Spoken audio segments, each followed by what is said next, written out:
నమస్తే. సామాన్యుడి చేతిలో సామాజిక అస్త్రం నంబర్ 1 న్యూస్కి స్వాగతం. నేను రవీంద్ర. ప్రపంచాన్ని పట్టి పీడిస్తుంది అదే బెట్టింగ్ యాప్స్. అందులోనూ భారతదేశంలో ఈ యొక్క బెట్టింగ్ యాప్స్ అనేది ఏ రకమైనటువంటి స్థాయికి వెళ్ళిపోయినాయో మనం చూసాం.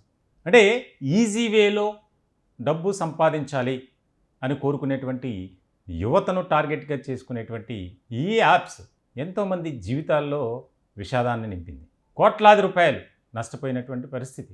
దీనికి సంబంధించి కొన్ని రాష్ట్రాలు చాలా సీరియస్గా తీసుకున్నాయి. అందులో ముఖ్యంగా తెలంగాణ గవర్నమెంట్ చాలా సీరియస్గా ఫోకస్ పెట్టింది.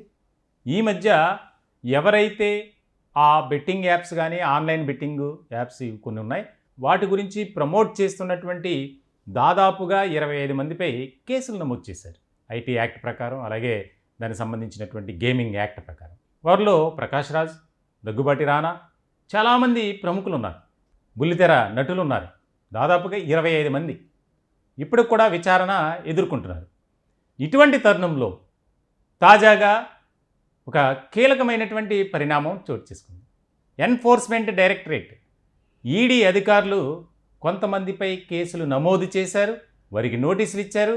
వారి దగ్గర నుంచి స్టేట్మెంట్స్ తీసుకున్నారు.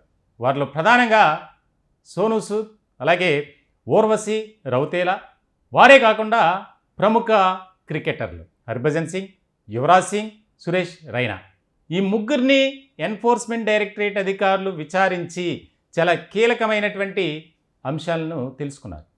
ఏ యాప్కి వీరు ప్రమోట్ చేస్తున్నారు, బ్రాండ్ అంబాసిడర్లుగా ఉన్నారు అనే దాని మీద ఒక కీలకమైనటువంటి చర్చ నడుస్తుంది.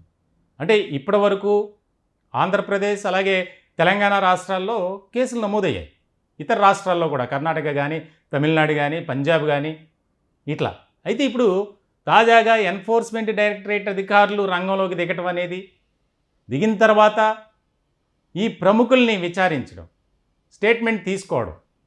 ఈ స్టేట్మెంట్లో కొంతమంది వారు కుదుర్చుకున్నటువంటి ఒప్పందం కంప్లీట్ అయిపోయిందని, అలాగే మాకు తెలియక మేము ఈ యొక్క యాప్స్ని మేము ప్రమోట్ చేశామని స్టేట్మెంట్స్ ఇచ్చారు. ఏదేమైనప్పటికీ ఈ యాప్స్ ద్వారా ఎంతోమంది యువతే కాదు, మహిళలు, విద్యార్థులు అనేక మంది దీంట్లో బానిసలైపోయి అప్పులు చేసి యాప్స్లో పెడితే ఆన్లైన్ గేమింగ్ వీటన్నిటిని, క్రికెట్ బెట్టింగ్ ఈజీగా మనం ఇలాగ 1 లక్ష రూపాయలు పెడితే 10 లక్షలు సంపాదించవచ్చు అనేది. కానీ ఆ యాప్స్ ద్వారా వెనుక జరుగుతున్నటువంటి తంతు మొత్తం అంతా గుల్ల చేసేటువంటి పరిస్థితి. ఎంతోమంది ఆన్లైన్ బెట్టింగ్ యాప్స్కు బానిసలై ఎవరికి చెప్పుకోలేక తల్లిదండ్రుల పేరున అప్పులు చేసి ఎంతోమంది వారి యొక్క జీవితాలను బలి చేసుకున్నటువంటి సందర్భం మనం చూసాం. ఇటువంటి తరుణంలో సోనూ సూద్ ఇలాంటి ప్రముఖులను కూడా ఈడీ అధికారులు FEMA, PMLA, prevention of money laundering act ఇట్లాంటి కేసులు నమోదు చేసి సెక్షన్స్ కింద విచారించారు. త్వరలోనే మరికొంతమంది టాలీవుడ్, బాలీవుడ్ నటులు, అలాగే ఆయా క్రీడా విభాగాలకు సంబంధించి క్రికెటే కాదు చాలామంది ప్రముఖ క్రీడాకారులు వారు కూడా ఈ యొక్క యాప్స్ని ఇండైరెక్ట్గా చేస్తున్నారు.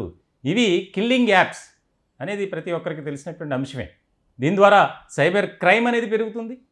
అలాగే ఎక్కువగా వాటిలో డబ్బులు పెట్టి నష్టపోయి తమ జీవితాలను చేతులారా పాడు చేసుకుంటున్నటువంటి పరిస్థితి.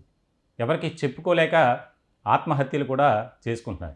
దాదాపుగా ఈ 3 ఏళ్లలో ఒక 15,000 మంది ఈ బెట్టింగ్ యాప్స్ వల్లనే ప్రాణాలు కోల్పోయారట. వారు కూడా 16 నుంచి 28 వయసు మధ్య ఉన్నటువంటి యువత తాజా లెక్కల ప్రకారం. సో అంటే కండిషన్ ఏ రకమైనటువంటి సిచ్యువేషన్లో ఉందో మనం ఇక్కడ అర్థం చేసుకోవాలి. దీనికి సంబంధించి వారు ఇచ్చినటువంటి స్టేట్మెంట్స్ వాస్తవంగా చెప్పాలంటే ఈ 5 కూడా టాలీవుడ్లో ఉన్నారు. ఈ 5 కూడా ప్రముఖ వ్యక్తులు. సోనూ సూద్ కానీ, ఊర్వశి రౌతేలా వీరు బాలీవుడ్ నటులు. అలాగే సోనూ సూద్ అనే ఒక వ్యక్తి ఆయన చేసేటువంటి సేవా కార్యక్రమాలు ఇక్కడ అది కూడా గుర్తు చేసుకోవాలి. అంటే ఆయన ఏదో తప్పు చేశాడని కాదు, ఆయన ప్రమోట్ చేయటం వల్ల ఆయనకి ఇచ్చేటువంటి రెమ్యునరేషన్ ఏదైతే ఉందో దాని ద్వారా సేవా కార్యక్రమాలు చేస్తున్నారు. ఆయన విషయంలో మెచ్చుకోవాలి. కానీ మిగిలిన వారు కొన్ని యాప్స్కి ప్రమోట్ చేయటం, అలాగే ఆ బ్రాండ్ అంబాసిడర్లుగా ఉండటం, దానికి సంబంధించి వారు డబ్బు సంపాదించుకోవడం. మన తెలుగు ప్రముఖులు అదే కదా పరిస్థితి. ప్రకాష్ రాజ్ కానీ, మంచులక్ష్మి కానీ, దగ్గుబాటి రానా కానీ, యాంకర్ శ్యామల కానీ, ఇట్లా ఎంతోమంది ఉన్నారు. దాదాపుగా మార్చి నెలలో 25 మందిపై తెలంగాణ పోలీసులు కేసులు నమోదు చేశారు. ఇంకా కొంతమందిపై విచారణ జరుగుతుంది. కొంతమందిని త్వరలోనే అరెస్ట్ చేసే అవకాశాలు కూడా కనిపిస్తున్నాయి. ఇలాంటి తరుణంలో ఇదొక ముఖ్యమైనటువంటి పరిణామంగా మారింది. తాజాగా ఈ 5గురిని పోలీసులు విచారించడం, ముఖ్యంగా ఎన్ఫోర్స్మెంట్ డైరెక్టరేట్ అధికారులు వారు పెట్టేటువంటి సెక్షన్స్ కానీ ఇది చాలా ఇదిగా ఉంటుంది. ఒకవేళ అరెస్ట్ అయితే అంత తొందరగా బయటకు వచ్చే పరిస్థితి కూడా ఉండదు. అంటే బెయిల్ కూడా దొరకనటువంటి పరిస్థితి. ఫెమా కానీ పిఎంఎల్ఏ యాక్ట్ల కింద కేసులు నమోదు చేస్తారు. అంటే వీరి ద్వారా ఎంతవరకు అమౌంట్ అనేది ఎక్స్చేంజ్ అయింది, చేతులు మారాయి ఏంటనేది మొత్తం అంతా లాగుతారు. కాబట్టి ఈ యాప్స్ ఏదైతే ఉన్నాయో దానికి ప్రమోట్ చేస్తున్నటువంటి వారిపై నిఘా పెట్టింది కేంద్ర దర్యాప్తు సంస్థలు, ముఖ్యంగా ఈడీ ఎన్ఫోర్స్మెంట్ డైరెక్టరేట్ అధికారులు. సో చూడాలి, రానున్న కాలంలో చాలా కీలకమైనటువంటి పరిణామాలు చోటు చేసుకోబోతున్నాయి.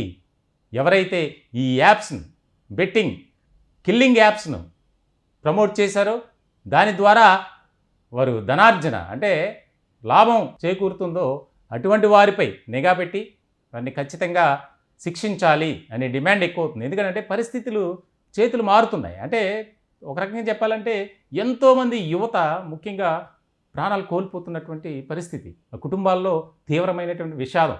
వారు చనిపోవటం, ఆ చనిపోయినటువంటి వ్యక్తి చేసినటువంటి అప్పుల్ని వెనకున్న వారు తీర్చాలి. ఒక పక్కన తమ కుమారుడు కుమార్తె చనిపోయారని బాధ ఒకటి, అలాగే అప్పులు. సో ఇలాంటి సందర్భంలో ఏదైతే విదేశాలకు సంబంధించినటువంటి యాప్స్ని ప్రమోట్ చేస్తున్నారు ఎక్కువ మంది, వీరంతా అదే.